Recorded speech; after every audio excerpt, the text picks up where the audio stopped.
अब देखिए जो हमने मल्टी लेजर्स बनाए थे, इसके बेस पे हमें रिपोर्ट कैसे चेक करनी होती है।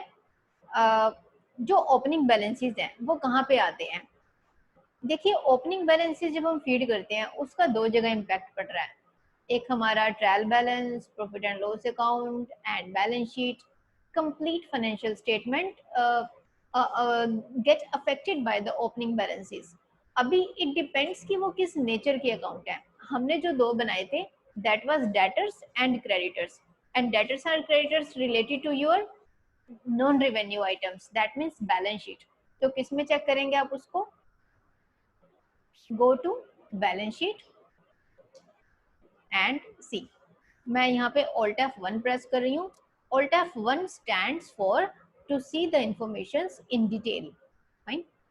See, debtors, press enter and you can see the opening balances that we have feeded in the part 1. Get back and check creditors. See, these three debtors created by us in part 1 आ गए balance sheet में। And what about these things, profit and loss account. अब इसके ऊपर आते हैं।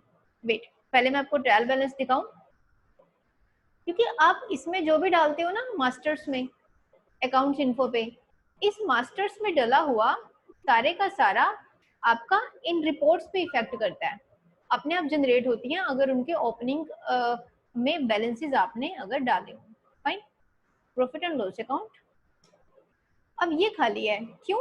हमने revenue items तो कोई भी नहीं डाली, एक्सपेंसेस, इनकम कुछ भी नहीं डाला हमने, ठीक है। तो अभी एक दो ग्रुप और बना लेते हैं एक्सपेंसेस इनकम के ओपनिंग बैलेंसेस के साथ, फिर हम P&L को चेक करेंगे because it is related to your revenue items. Accounts info, ledgers, multi ledgers, create, under indirect expense. Indirect expense में सपोज सैलरी 50,000। अब देखो ये डायरेक्ट जंप करके नीचे आएगा, इसमें कोई बिल वाइज डिटेल नहीं होती है। Fine, commission, indirect expense 30,000। अब your expenses belongs to your the side of debit. Expenses are always debited and incomes are always credited as per accounting rules. Tally के साथ साथ ना हम बीच में मैनुअल अकाउंट्स भी करेंगे स्टार्ट, जिनका अकाउंट वीक है वो भी मैं आपको बीच में बताऊंगी। अभी हमने टैली को इनिशियल स्टेज पे किया है स्टार्ट, जिसमें आपको ज्यादा अकाउंट्स के जो फंडाज हैं वो नहीं इतने उसमें इतना नहीं जाना पड़ता, तो इसीलिए मैंने इनिशियल स्टेज अभी इसकी ली है। मैं इसको भी डेप्थ में नहीं लेके जाऊंगी, क्योंकि मैं पहले आपके टैली अकाउंट्स का बेस क्लियर करके फिर टैली के फर्दर कंसेप्ट्स को लेके जाऊंगी। तो दोनों हमारी स्विचिंग्स में चलेंगी, मैनुअल अकाउंट्स और इधर से कंप्यूटराइज्ड अकाउंट्स। चलिए, कमीशन के बाद एक और ले लेते हैं, advertisements, your indirect expense worth ₹15,000। ठीक है, 3 मैंने बना ली इनडायरेक्ट एक्सपेंस, सेव। फिर multi ledgers create, select group indirect income. Indirect income में let's suppose rent received. your all the expenses can be in of two parts, either it is a paid or it is a received. So if rent is being paid then the part of indirect expense, but if rent is being received then it will be the part of your indirect income. So you must mention before this ledger name that either it is a expense or income, like rent paid, rent received, commission paid, commission received. Fine, advertisement paid और advertisement received नहीं करना, ठीक है, क्योंकि वो हमारा खर्चा ही होता है, हमें मिलती नहीं है कहीं से। तो using your sense of humour you just apply the word rent received 30,000 and next is commission के आगे भी वी कैन मेंशन रिसीव्ड। सबके आगे पेड रिसीव्ड बिल्कुल नहीं लगाएंगे, अपना दिमाग लगाएंगे थोड़ा सा। और इंटरेस्ट रिसीव्ड, अब इंटरेस्ट भी we can use it in two ways, इधर you can pay the interest, pay कब करेंगे जब आपने किसी से लोन वगैरह ये लिया होगा या एडवांस लिया होगा, और इंटरेस्ट रिसीव कब करेंगे जब आपने किसी को पैसा दिया होगा, लोन या एडवांसेस। Fine, interest received 36,000। तो अकाउंट्स में चीजें डिटेल में सीखने के लिए इधर मैनुअल और कंप्यूटराइज्ड, आपको इसमें रट्टे नहीं लगाने, चीजें समझ के करनी है, फिर आपका इंटरेस्ट भी बनेगा। दूसरे वाला इंटरेस्ट, अभी हम लोग इसमें इंटरेस्ट पेड और रिसीव कर रहे हैं, ये वाला नहीं, दूसरे वाला। चलो इसको सेव करो और अब इसको चेक करते हैं। ये किसका था? रिवेन्यू का पार्ट। रिवेन्यू क्या होते हैं? जो हमारे इनकम और एक्सपेंसेस से रिलेटेड होते हैं और जो प्रॉफिट एंड लॉस अकाउंट में आते हैं। Go to profit and loss account.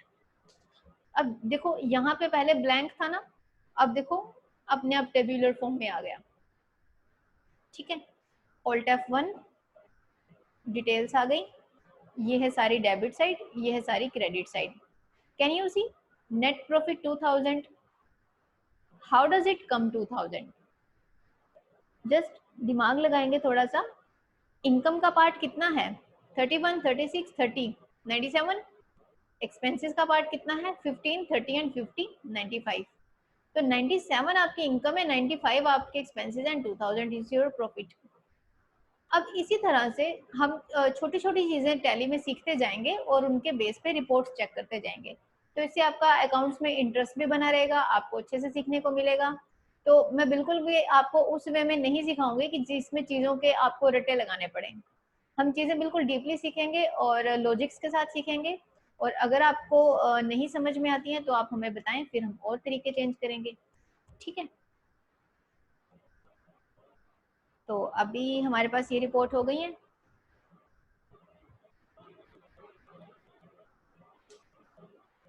Ledgers, एक फर्नीचर का भी बना लें। फर्नीचर की बजाय आप ऐसा करें, ग्रुप ले लेते हैं फिक्स्ड एसेट्स, और इसमें हम ले लेते हैं फर्नीचर 10,000, मशीनरी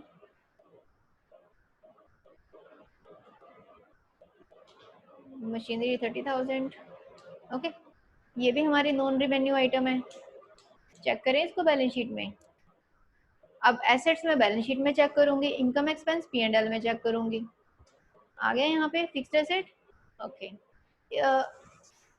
अब आज का टॉपिक हमारा क्या था? Multi ledgers, creation of multi-ledgers, alteration of multi-ledgers, and checking the reports on the basis of these opening balances of these ledgers. अब ये जूम क्लास में रितु तो एंटर है, लेकिन आपने गूगल क्लासरूम में तो अटेंडेंस लगाई नहीं। मैंने अभी ग्रुप में 5 स्टूडेंट्स के नेम भेजे थे जो कल वाले टॉपिक पे अटेंडेंस थी। तो आप ना उसी नाम से अपनी जीमेल आईडी बनाया करो, जो नाम हमारे पास यहाँ पे है, उससे आइडेंटिफिकेशन करना इजी हो जाता है। और मेरे को रितु की अटेंडेंस नहीं मिली है गूगल क्लासरूम में। और जब आप कमेंट करते हो अपना नाम और रोल नंबर लिख दिया करो, ठीक है? फिर आईडी का भी कोई इशू नहीं है। तो आज वाले लेक्चर की क्लास आपको मिल जाएगी आज के दिन में ही गूगल क्लासरूम में। और बाकी फ्रेंड्स को भी आप बोलें कि इसको करें ज्वाइन।